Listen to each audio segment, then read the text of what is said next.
Vitamin B12 થી ભરપૂર એવો કેરીની ગોટલીનો મુખવાસ બનાવીશું. તો તેના માટે કેરીની ગોટલીને મેં સારો તડકો આવતો હોય ત્યાં 8 દિવસ માટે સૂકવી દીધી હતી અને તેને પ્રેશર કુકરમાં એડ કરી ગોટલી ડૂબે એટલું પાણી એડ કરવાનું અને ઢાંકણ બંધ કરી ગેસની ફ્લેમ હાઈ ઉપર 1 વિસલ થવા દેવાની અને મીડિયમ ફ્લેમ પર 10 થી 12 વિસલ થવા દેવાની.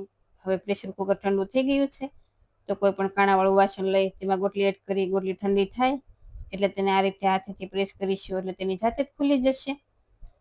અને ચપ્પુ કે આ રીતે કાતર લઈ બધી ગોટલી ગોટલામાંથી અલગ કરી દેવાની અને હવે તેમાં 1 સ્પૂન મીઠું એડ કરીશું અને ગોટલી ડૂબે તેટલું પાણી એડ કરી અડધા કલાક માટે રહેવા દેશું. અને અડધો કલાક જેવું થાય એટલે ફરી આપણે ગોટલીને 2 થી 3 પાણી વોશ કરી કોરી કરી લેવાની છે.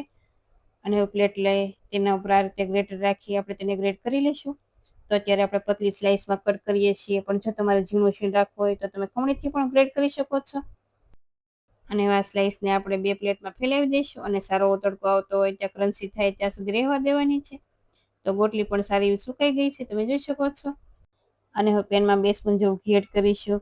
સાથે ગોટલીની સ્લાઇસ એડ કરી ગેસની ફ્લેમ સ્લો ઉપર રાખી આપણે તેને ક્રન્ચી થાય ત્યાં સુધી શેકી લેવાની છે. તો આ ગોટલીનો મુખવાસ તમારે ખાવાનો ઉપયોગમાં લેવો હોય એ પ્રમાણે શેકવાનો અને બીજી ગોટલી છે તમારે કોઈ પણ એરટાઈટ ડબ્બામાં ભરી દેવાની. તો જ્યારે તમારે મુખવાસ બનાવવો હોય ત્યારે તમે આ રીતે શેકીને બનાવી શકો છો અને આ રીતે ઘીમાં શેકેલો મુખવાસ પણ તમે 8 થી 10 દિવસ માટે ખાઈ શકો. અને હવે તેમાં સંચળ પાવડર અને મરી પાવડર એડ કરી મિક્સ કરીશું.